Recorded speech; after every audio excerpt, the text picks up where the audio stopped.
अल्लाह से डरना है। कैसे? अरे भाई डर लगता है मुझे अल्लाह से, बस ऐसे ही बरसिंग काट लिया 3 गठरी, नहीं मैं तो डरता हूं अल्लाह से। बकरे छोड़ दिए सुबह सुबह खेत में, नहीं डरते हम तो अल्लाह से। कटे धान बांध ले, वो कह रहे मैं तो डरता हूं अल्लाह से। ये डर नहीं है, डर ये है अगर आपकी नीयत खराब हो ना किसी के पैसे पे, तो देख लो खुदा देख रहा है, तब ये ख्याल आना चाहिए खुदा देख रहा है। अगर उस वक्त ये ख्याल नहीं है तो फिर डर नहीं है, फिर डर नहीं है। मैं तो मुबारकबाद पेश करता हूं, बड़ी खुशी हुई। मैंने पूछा उर्स कब है? बोले 3 दिन के बाद। मैंने कहा कव्वाली तो नहीं है, मुकाबला तो नहीं है? बोले नहीं हजरत, हमारे यहाँ मुकाबला होता ही नहीं है। मैंने कहा बेशक सुन्नियों में मुकाबला ही किस चीज का है? सुन्नियों में मुकाबला ही किस चीज का है? और हम करेंगे भी किसके मुकाबले? हमें जरूरत भी क्या? अपना तो एक ही उसूल है, खाते हैं तेरे दर का, पीते हैं तेरे दर का, पानी है तेरा पानी, दाना है तेरा। अगर आपको बात अच्छी लगा करे तो बोल लिया करो अल्लाह के बंदो, अल्लाह आपको सलामत रखे। तो मैं मुबारकबाद पेश करता हूं। कई जगह तो ऐसा होता है ना, पहले जलसा करवाते हैं कि जी बिस्मिल्लाह से शुरू करेंगे, और फिर अगले दिन मुकाबला हो रहा, मुकाबला हो रहा, बैठा पंच कुर्सी डालकर। हाँ, कौन है साहब? ये मजार के ठेकेदार है। ये कौन है? ये मुतवल्ली है। आगे कुर्सी किसकी पड़ी है? ये जो नचनिया के पास बैठा है ये मजार का ठेकेदार है। जो स्टेज के बगल में बैठा है ये तावीज़ों का ठेकेदार है। मुझे बता तो सही, जब मिंबरों पर बैठ कर डांस कराते हो उनके तावीज़ों में असर होगा। जब मिंबरों पर बैठ करके लोगों के ऐश देखते हो, इशरतों में आंखें सेंधा करते हो, उनकी दुआओं में असर होगा। नहीं प्यारे, दुआओं में उनकी असर नहीं होता है। जो नाच गाने कराते हैं दुआओं में उनकी असर होता है। जब दुनिया सो जाती है मुसल्ले बिछा करके अपने रब को राजी किया। नारे तकबीर, नारे रिसालत। हाँ मियाँ से को बंद कर दे मेला। अरे नहीं जी ये तो बंद नहीं हो सकता। हमें भी पता क्यों बंद नहीं करेगा बेटे, हम भी जानते हैं। तुझे पता अगर औरत नहीं आएगी तो तेरे मजार की भीड़ खत्म। मगर याद रखो जिन मजारों पे औरतें नहीं जाती उनकी खुशबू ही अलग होती है, खुशबू ही अलग होती है। जो आला हजरत के मजार पे गए हैं उन्होंने महसूस किया होगा। बरेली पार कर जाओ ना तब भी मेरे रजा के मजार की खुशबू नहीं जाती है, बस जाती है कपड़ों में। जा नहीं सकती औरत मजार पे। जिसके मजार पे एक औरत नहीं, बेगैरतों ने उसे ही बदला। हाँ जाओ जाके देखो मौलाना नाजिम साहब, ये मेरे क्लासमेट हैं मुफ्ती नाजिम साहब। तो मजारों पे चले जाओ तकलीफ होती है। ऐसे घुटने से घुटने जोड़ के बैठा नहीं है और फिर पूछ रहा क्या परेशानी है। अब क्यों पूछ रहा? परेशानी तो सब यहां से पता चल गई होगी। और हम सुन्नी बरेलवी कितने बेगैरत होते जा रहे हैं।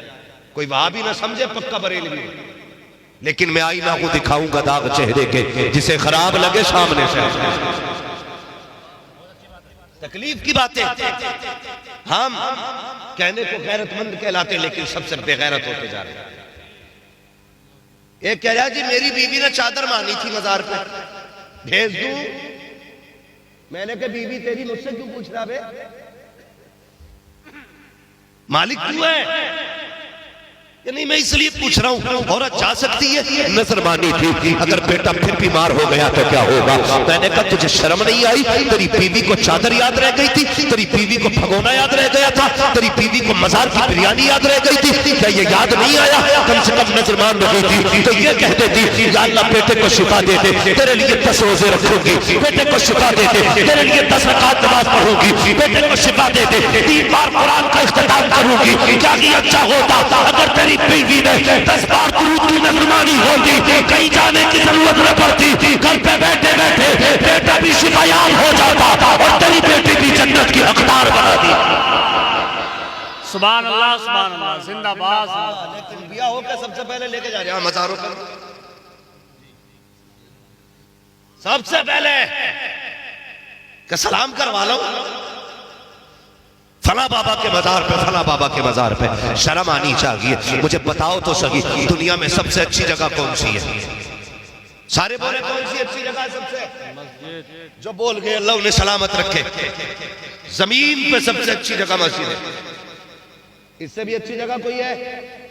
जोर से है कि नहीं? सबसे अच्छी जगह कोई ये ना कहना गुंबद खजरा को क्यों छोड़ गया। मैं अपने हिंदुस्तान की बात करूं, हुजूर जहां लेटे वो तो अर्श से भी अफजल है। मक्का ही तैबा न सही अफसल, मक्का ही बड़ा जाहिद। हम इश्क के बंदे हैं क्यों बात बढ़ाई। बात उधर नहीं है, सबसे पाकीज़ा जगह है मस्जिद। लेकिन ये बताइए, औरत मस्जिद में जा सकती है? क्या होता है मस्जिद में? जाते हो ना कभी कभी? हाँ हाँ, ना भी जाते हो तो कम से कम 11वीं के 11 रुपए देने तो जाती है। और भाई साहब खत्म शरीफ होता है रमजान में, सुन लो भाई, कितने अच्छे लोग हैं। हम 10 रुपए देते हैं, 10 रुपए कितने, या फिर 11। मान लीजिए मैंने 11 रुपए 11वीं में दिए, मैं भी गया, 2 बच्चे भी ले गया, साथ में अब्बा भी गए थे, तो कितने हो गए? 10 रुपए में लड्डू कितने मिलते हैं?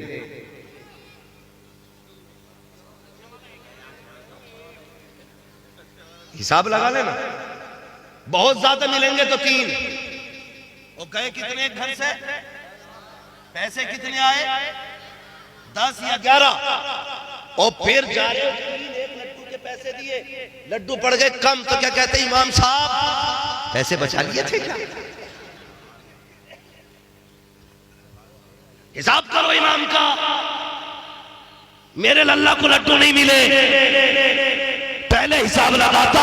तेरे घर में 5 मेंबर थे, 50 रुपए दे के आता। 11 मेंबर थे, 110 दे के आता। फिर पूछता लड्डू कम पड़ते हैं कि बचते हैं? हम अपनी आदतें बिगाड़ते जा रहे हैं। 11 रुपए देने के बाद 5 मेंबर लेके जाते हैं, 4 लड्डू दूसरों के हक में लेके आते हैं। फिर इमाम की छुट्टी की जाती है। यार बदलो अपने आप को, गलती हम करते हैं, जिम्मेदारी इमाम को ठहराया जाता है। गलत हम होते हैं, जिम्मेदारी इमाम होता है। 50 रुपए दे, फिर हम नहीं जानी है। लड्डू तेरी मर्जी से भी आएंगे और तेरी मर्जी से तेरे बच्चों को खिलाए भी जाएंगे। हमारी कौम भी बड़ी अच्छी है। कई तो कापी लेके बैठ जा, कापी लेके बैठते। ये खत्म हो जानी चाहिए, बातें जो कर रहा हूं खत्म हो जानी चाहिए। कापी लेके बैठ गया। इमाम साहब कहते बब्बू के लड़के ने 30 रुपए दिए, या एक बच्चा आया इसने 10 रुपए दिए, तो उसने वो 10 भी चढ़ा लिए। बच्चा फिर आ गया लौट के, मेरा नाम बताओ। इमाम साहब ने फिर कह दिया क्या नाम? उसने कहा कामिल के बच्चे ने 10 रुपए दिए, तो उन्होंने फिर 10 चढ़ा दिए। आए एक बार 10 और चढ़ गए 2 बार। ये हद से होते, हमारी कौम में फोन आते और इसी बात पे इमामों की छुट्टी कर देते। मैथ अपना खराब है, कम इमाम की है। हिसाब जो हो रहे इमाम साहब ने 10 कम बताए, भाई तूने डबल लिखे थे। तो ये हालात है हमारे। सबसे अच्छी जगह मस्जिद है। वहां क्या होता है? नमाज होती है। औरत जा सकती है, क्यों? अच्छा, जब औरत हो कि हमारी माँ हो सकती है तो नमाज पढ़ने मस्जिद में नहीं जा सकती? अगर यही रीजन है तो इस्लाम ने औरत की इज्जत की हिफाजत की, और मस्जिद में इसलिए जाने से रोका गया ताकि कोई फितना ना। समझ गए इतनी बात? मस्जिद में औरत इसलिए नहीं जा सकती कि कहीं कोई फितना ना हो। अब मैं पूछना चाहता हूँ उन लोगों से जो बीवियों का हाथ पकड़ के मजारों के चक्कर लगाया करते हैं, जो मेलों में जाके बीवियों के साथ भीड़ लगाया करते हैं, मुझे बता तो सकी जो मजहब इस्लाम बेटी की इज्जत की हिफाजत की इतनी निगरानी करता है, जो इस्लाम मस्जिद में जाने की इजाजत नहीं देता, वो मजारों के चक्कर की इजाजत कैसे दे सकता है? गलती हमने की है। वो बता तो सही इस्लाम तो ये कहता है बेटी मस्जिद में न भेजना वरना इज्जत जा सकती है। तो वो इस्लाम ये क्यों नहीं कहेगा बेटी को मजार पे मत भेजना वरना इसकी इज्जत का जनाजा निकल सकता। बदलो अपने तरीके, और आज के बाद किसी की बहन बेटी मजार के मेले में नहीं जानी चाहिए। बहुत अच्छा पैगाम, बहुत अच्छा। समझ गए मेरी बात? जिंदाबाद, जिंदाबाद। किसी की बहन बेटी मेले में नहीं। नजर का शौक है तो नमाज की नजर मान, सजदों की नजर मान, तिलावत की नजर मान, मगर हालात बिगड़ते जा रहे हैं। हाँ, वो मियाँ भी कम नहीं है, अल्लाह माफ करे। कोई मियाँ हो तो बुरा ना मानो, बस ऐसे मत होना जैसे मैं बता रहा हूं। मियाँ हो अच्छी बात है, अल्लाह वाला हो ना, मगर मसला ये है कोई औरत जाती है ना, जी मेरी तबीयत खराब है, तो कहता बस कर बाबा के पास आइए। जितना बड़ा तू बाबा है तुझसे बड़े तो हम भी हैं। पहले ही कह देता बस कर बाबा के पास आइए, बताने की जरूरत नहीं। फिर कहता अच्छा, गौर से देखता, मालूम क्या कहता? कहता कमर में दर्द रहता है, बिल्कुल ठीक। सर में भी दर्द होता होगा, बिल्कुल सही सही। पिंडलियों में ऐंठन रहती है, अरे बड़े पहुंचे हुए, घुटने भी